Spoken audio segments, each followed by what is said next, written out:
Good day everyone, especially to you ma'am, good day po. We are the group of BFP Silang and our topic is Rule 131, Burden of Proof and Burden of Evidence. So ano nga ba yung pagkakaiba ng Burden of Proof and Burden of Evidence?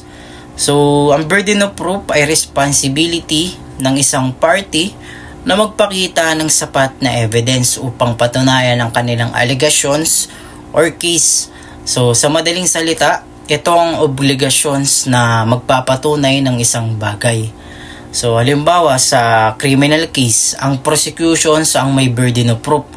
Ibig sabihin, ang prosecutions ang may responsibility na magbigay ng evidence na magpapatibay ng kanilang acusations laban sa isang akusado. Ang burden of proof ay nakasalalay sa prosecutions at ang kanilang dapat patunayan ang pagkakasala ng accused, which is yung guilty beyond reasonable doubt. For example, sa murder case, ang prosecutions ang may responsibility na magpakita ng evidence. Halimbawa dito is yung testimonial evidence ng isang witness, DNA evidence, and yung firearms na magpapatunay na yung accused yung totoong pumatay dun sa victim. And kung hindi nila maipakita ang sapat na evidence, hindi maaaring mag-declare ng guilty ang isang judge dun sa isang akusado. So ang burden of proof ay patuloy na nasa prosecutions at hindi ito maaaring ilipat sa offended party. Means yung burden of proof ay never shift, hindi ito nababago at palaging nasa part ng akusado. So sa burden of evidence, dito naman is yung pagpapakita ng evidence sa korte o yung court. Ito yung mga kinds of evidence na testimonial evidence, physical evidence. Ito yung mga tumutukoy sa obligations ng isang party na magbigay ng evidence na magpapatibay sa kanilang kaso. Ang burden of evidence ay maaaring magbago o lumipat mula sa isang party patungo sa kabilang party. Depende sa pangyayari sa isang case. So kung ang burden of proof ay never shift, ang burden of evidence naman ay pwedeng lumipat sa kabilang party. So halimbawa, ang kaso ay breach of contract, yung paglabag sa kontrata. Ang complainant ay may burden of proof upang patunayan na nagkaroon ng breach of contract o kontrata. Pero maaring magbago ang burden of evidence sa isang bahagi ng kaso. Tapos ang defendant o ang accused ay nagpresent ng isang document na isang kontrata na meron silang dalawang agreement. Ang complainant ay pwedeng magbigay ng evidence na nagpapakita na ang document ay forged or peke o hindi totoo.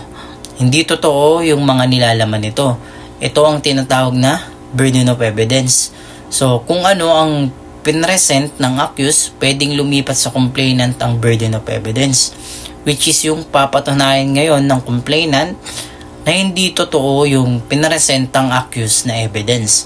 Dito ang burden of evidence ay nasa complainant at hindi na nasa defendant upang patunayan ng kanilang accusations. So next is yung the equipoise rules. So dito is madali lang. Kapag hindi daw akma o hindi tama yung evidence na laban o hindi sapat yung evidence laban dun sa accused, yung presumptions of innocent ay mapupunta pa rin sa kanya. So meaning acquitted na agad siya. What to prove in criminal cases? A. By the prosecution. Number 1, ang prosecution ay may responsibilidad na magbigay ng ebidensya magpapatunay sa bawat bahagi o elemento ng krimeng isinampa laban sa akusado. Number 2, dapat patunayan ng prosecution na ang mga akusado ay nagkaroon ng kasunduan o sabuatan upang magkasamang isagawa ang krimen at ipakita ang kanyang papel o contribution sa naganap na krimen. Number 3, ang mga nagpapabigat na kalagayan tulad ng komplikadong pagpapabigat o mga espesyal na pangyayari ay kailangang suportahan ng ebidensya ayon sa pagkakasaad nito sa impormasyon. Number 4, bukod sa kriminal na aspeto, kailangan patunayan din ng prosecution ang pananagutang sibil ng akusado tulad ng pagbabayad ng danyos o kompensasyon na nadulot ng krimen. B. By the accused. Number 1, non-liability o walang pananagutan. Nangangahulugan na ang akusado ay walang pananagutan dahil sa kanyang malinaw na ebidensya na nagpapakita ng kanyang kawalan ng sala. Halimbawa nito yung self-defense. Number 2, lesser liability o mababang pananagutan. Nangyayari ito kapag ang akusado ay nagbibigay ng negative defense katulad ng pagtanggi o denial, pag-alibay o pagsasabi na siya ay walang lugar sa krimen, at o pagsasabing nagkaroon ng pagkakamali sa pagkakailanlan o mistaken identity. Gayunpaman, ang mga depensang ito ay kailangan mapatunayan upang mabawasan ang pananagutan ng akusado. Number 3, mitigating circumstances na nakakabawas ng kalagayan. Tumutukoy ito sa mga salik na maaring makapagbababa ng parusa ng akusado kahit na napatunayang may pananagutan siya. Halimbawa, kumilos siya dahil sa matinding takot o emosyon, siya ay lasing o nasa ilalim ng impluwensya ng droga pero hindi sinasadya. Presumption, an assumption or conclusion as to the existence of a fact based on another fact or group of facts which were already established. These are based on human experience or common sense of law of nature. An inference as to the existence of a fact not certainly known that the law requires to be drawn from the known or proven existence of some other fact. And we are talking about classification of presumption. We have 3 classification of presumption. Number 1 is juris tantum. Juris tantum, when a thing is judged to be so until contrary is proved. So, kaya ito tinatawag na presumption of law alone. Juris tantum, kapag ang isang bagay ay inusgahan na ng ganoon hanggang sa ang salungat ay napatunayan. And number 2 is juris et de jure, meaning ng et de jure means of law and of right. Isang palagay na hindi maaaring hamunin o pabulaanan.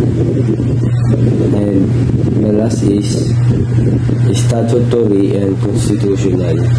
So statutory law are codified into a general legal system, meaning they are organized into specific relationship in the legal code. Constitutional law are higher than statutes, meaning that statutes cannot violate constitutional law. Presumptions, Section 2. Conclusive presumptions. The following are instances of conclusive presumptions. Estoppel in Pais.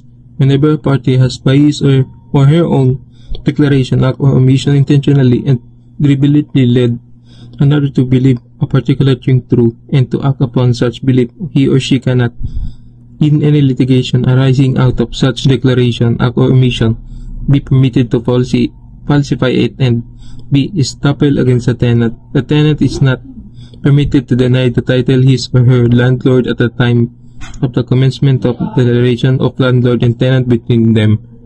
Ito po sa estoppel in Pais, ito po yung isang prinsipyo sa batas na pumipigil sa isang tao na tanggihan yung katotohanan ng isa o yung isang katotohanan ng kung kanilang mga aksyon o kaya go pagkukulang hahantog po sa ibang tao na maniwala sila sa katotohanan ng yan at kumikilos sa dito po.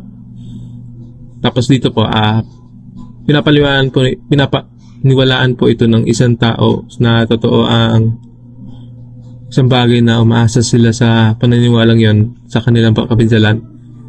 Hindi mo ito makakaila. Halimbawa po, ipagpalagay po natin na nagbebenta ka ng property sa isang tao at titiyakin na sa kanila na wasto yung titulo. Kung kumilos po yung mamimili ayon sa pagtitiyak, hindi mo masasabing hindi wasto yung pamagat na yun sa hindi nila pagkaunawaan. Tapos yung stoppage against sa tenant naman, ito po yung nalalapat ang yung panuntunan nito sa konteksto ng mga relasyon ng panino may upa at nangungupahan. Tapos yung isang nangungupahan hindi po pinahihintulutan na tanggihan ang pagmamayari o yung titulo ng ari-arian. Tapos tinitiyak po ito na hindi maaring hamunin ng mga nangungupahan ang karapatan ng kanilang may-ari na ipaupa ang ari-arian nila sa kanilang inuokupahan. Halimbawa po, kung umuupa ka ng apartment mula sa isang tao, hindi mo maaari ito na i-claim sa pagkataon na hindi naman natin pag-aari yung property na yun. Pero may patuloy na nanirahan doon sa ilalim ng kasunduan sa pag-uupa. Section 3. Disputable presumption. The following presumptions are satisfactory if uncontradicted but may be contradicted and overcome by other evidence that a person is innocent of crime or wrong. Dito po sa the person is innocent, meron po tayo tinatawag na pwede ka pa rin po makulong kung sakaling mapatunayan o maaktuhan ka po o makuha ka ng CCTV na magagamit sa pag-iimbestiga po. Pwede ka po makulong kung sakaling ito ay mapatunayan. That unlawful act was done with unlawful intent. Dito naman po, kapag gumawa ka ng isang bagay na maaaring makasama sa iba, pwede ka pong makulong. O kaya po, pwede naman gumawa ka ng isang bagay na maaaring makasama sa iba. That the person intends the ordinary consequence of his voluntary act. Dito naman po, alam mo na yung ginagawa mong mali, pero pinapatuloy ka pa rin. Maaaring naging physical ka sa ibang tao, kahit alam mong mali yun. Pwede ka rin po nalang makasuhan sa ganong pag-act mo po ng ganong. The person takes ordinary care of his concern. Dito naman po, hindi mo intent na tumulong, ginagawa mo lang yun kasi may makukuha ka pong kapalit. Kuwari po, di ka naman mabuti talaga pero nagpapanggap ka lang, ginagawa mo lang yun para may makuha ka o para may magain ka sa isang tao. That evidence will fully suppress will be adverse if produced. Kapag napatunayan na ikaw ay nagkasala, dito po maaari ka lang makulong. That money paid by one to another was due to the latter. Ibig sabihin po dito, yung money po na ibabayad mo na o danyos, kailangan po may time at may oras na sinusunod. That a thing delivered by one to another belong to the latter. Kailangan po dito, pinapaliwanag lang dito po na yung time po na sinasabi or schedule na mababayaran mo yung danyos mo.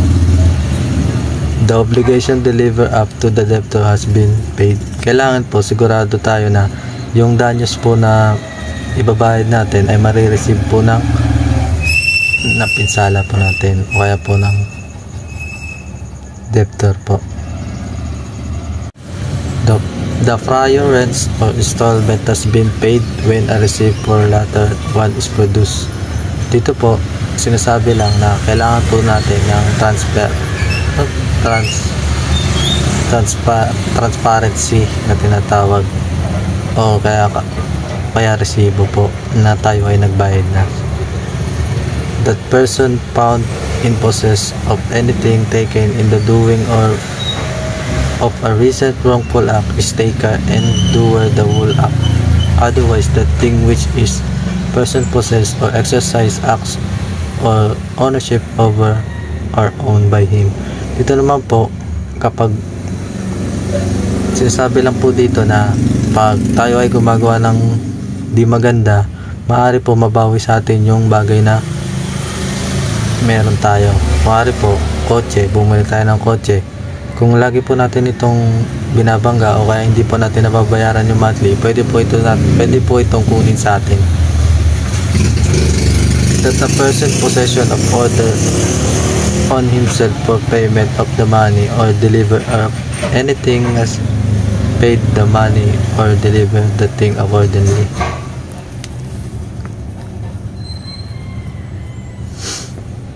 That a person acting in public office was regularly appointed or elected to it. That official duty has been regularly performed. That the court or judge acting as such, whether in the Philippines or elsewhere, was acting in the lawful exercise of jurisdiction. Dito lang po, sinasabi po dito na kahit saan ka po sa sulok ng Pilipinas, maaari pong pag ikaw po ay nalabasan ng letter ng judge po o warrant of arrest, maaari ka pa rin po makulong kahit saan parte ka po ng Pilipinas nakatira. That all the matters within issue raised in the case were laid before the court and passed upon by it, and in like manner that all matters within an issue raised in dispute submitted for arbitration were laid before arbitrators and passed upon by them. Dito lang po sinasabi na bago po makadating sa korte, kailangan mo na po mag-appeal para yung kaso mo po habang nasa korte po nagpapatuloy yung kaso mo, pwede ka pong mag-counter appeal po para po habang hindi ka pa po nakukulong.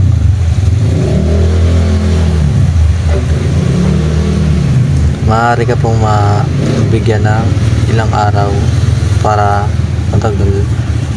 laya ba yun? Para may pagkakataon ka pong depensahan yung sarili mo po, ma'am.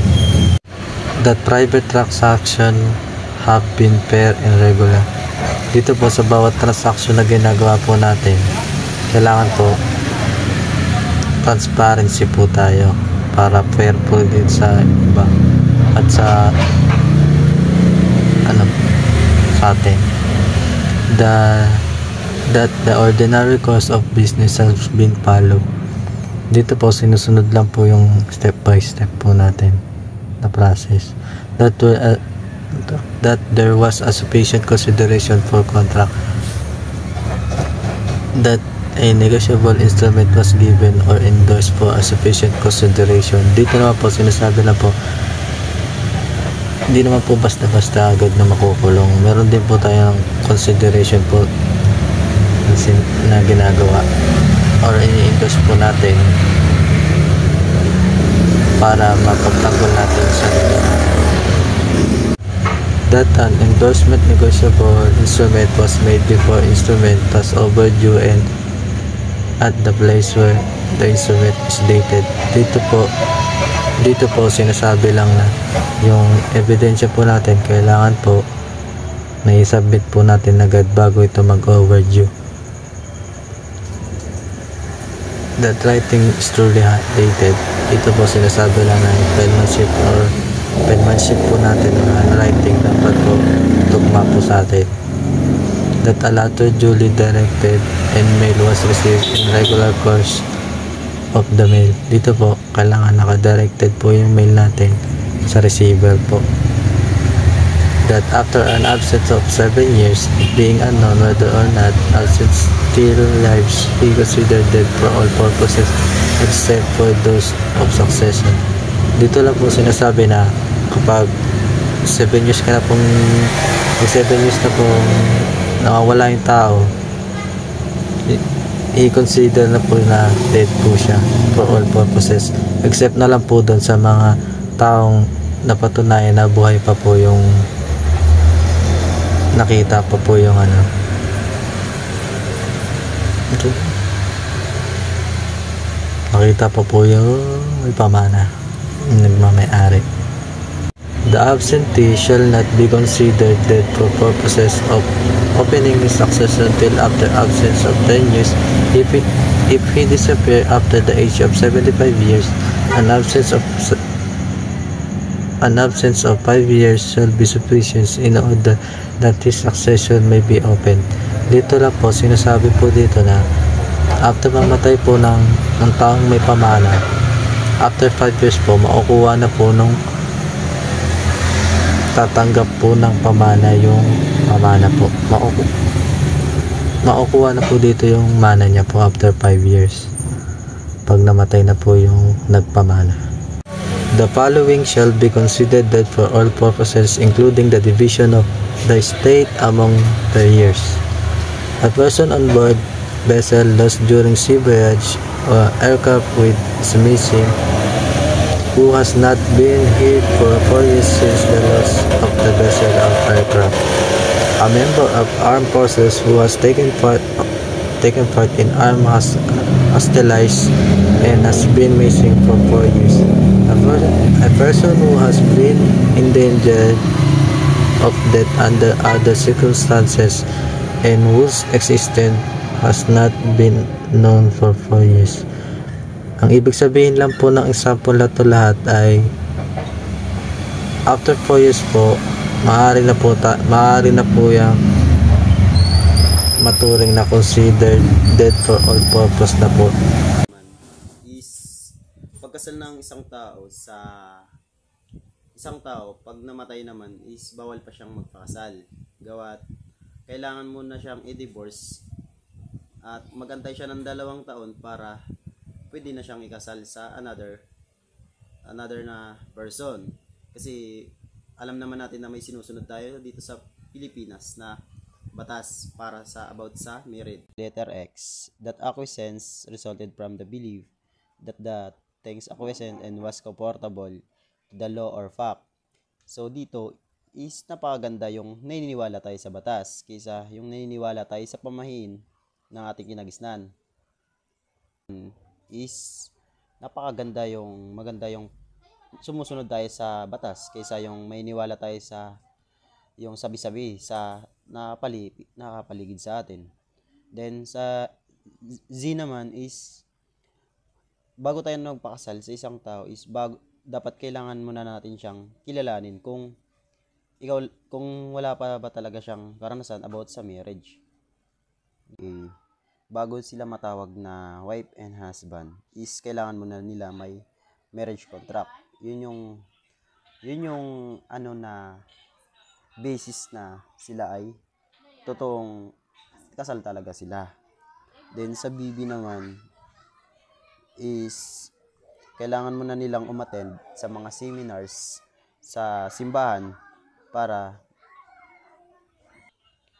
malaman din na kung ano ba talaga sila para malaman na matagal na ba sila nagsasama at kung malaman din na kung ano yung mga mali at hindi dapat gawin bilang isang mag-asawa. Bago sila ikasal is kailangan talaga na mag-seminar sa mga simbahan na papatawag ng magkakasal or yung si father. C is halimbawa yung si wife and husband is nagsama sila, then hindi sila pwede ikasal. Then may mga property or business sila na napundar. Tinatawag yun na conjugal property. Dapat pag naghiwalay sila is paghahatian nila yun. Kasi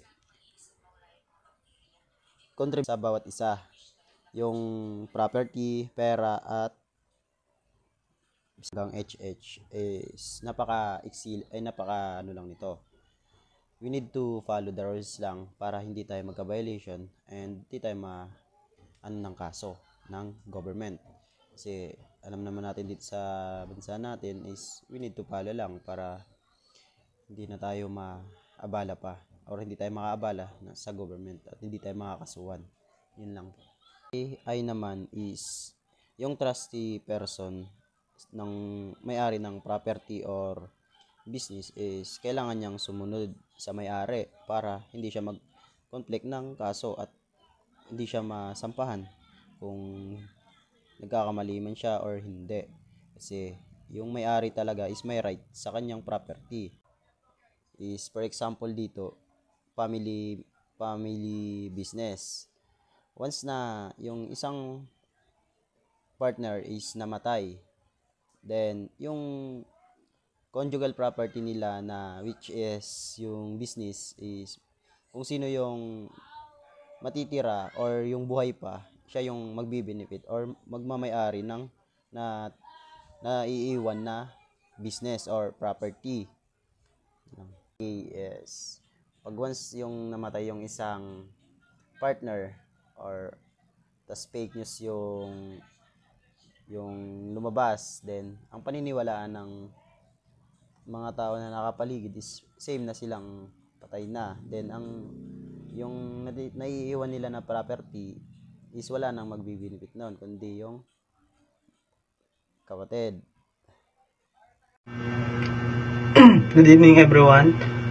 I'm Shinay Petinglay, BS Screen 41A4, reporting slide 39 of criminal evidence about Section 4, no presumption of legitimacy or illegitimacy.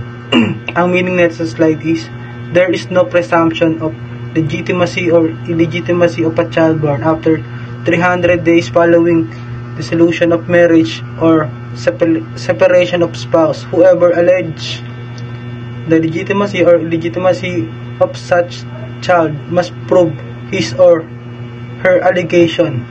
Ano nga ba ang pinagkaiba ng legitimacy at illegitimacy? Ang illegitimate child po refers to a child born who are parents are not legally married, recognizing relationship. Ito po ang illegitimate po yung mga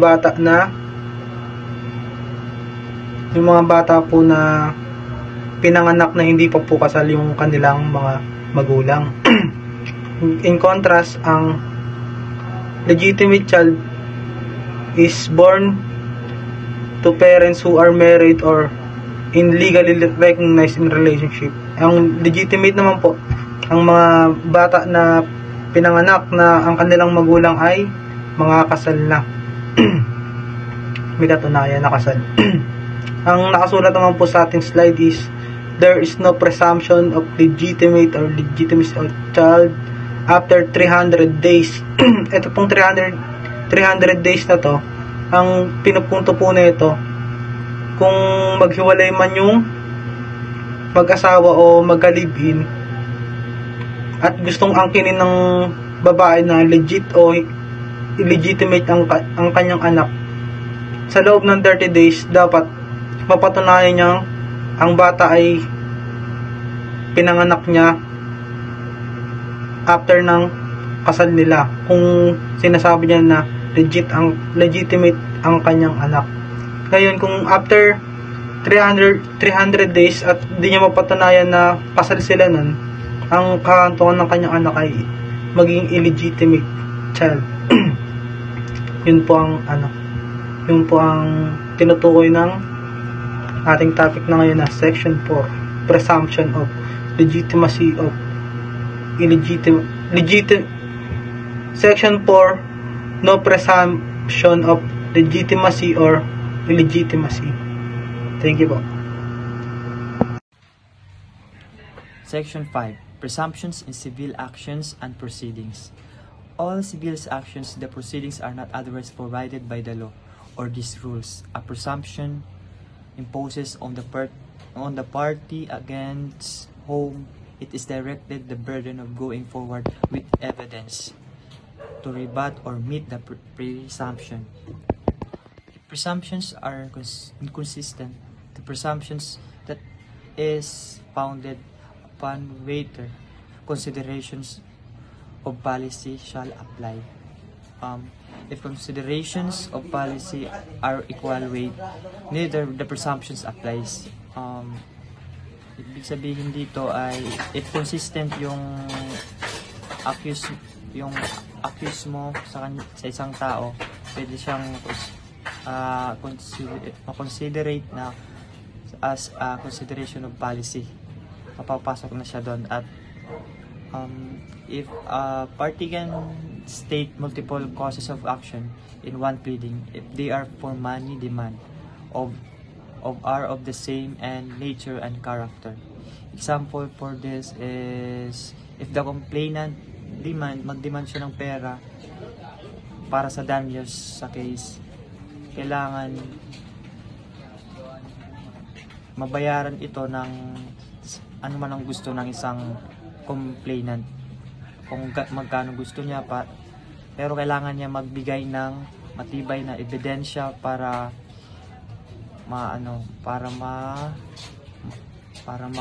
maribat niya kung anong mga dapat, kung sakto yung ibabayad ng isang accused. So kailangan din both side mag-agree sa para maayos yung isang case. So if inconsistent naman yung mga sinasabi niya or mga niya, pwede rin itong mabawasan kung ano man ang kanilang pinag-usapang dalawa. Yun lamang po. Thank you. Ang Section 6 ay nagsasaad sa mga kasong kriminal, hindi maaaring basta na lang ipalagay na nagkasala ang isang akusado. Kailangang mapatunayan ng pisikal ang mga batayang katotohanan na lampas sa mga tuwirang pagdududa. At dapat may malinaw na koneksyon ng mga ito sa ipinalagay na kasalanan. Pinapakita nito na mahalaga ang patas na paglilitis at pinapangalagaan ang karapatan ng akusado. Ituring na inosente hanggat hindi mapatunayan nagkasala ng walang alinlangan.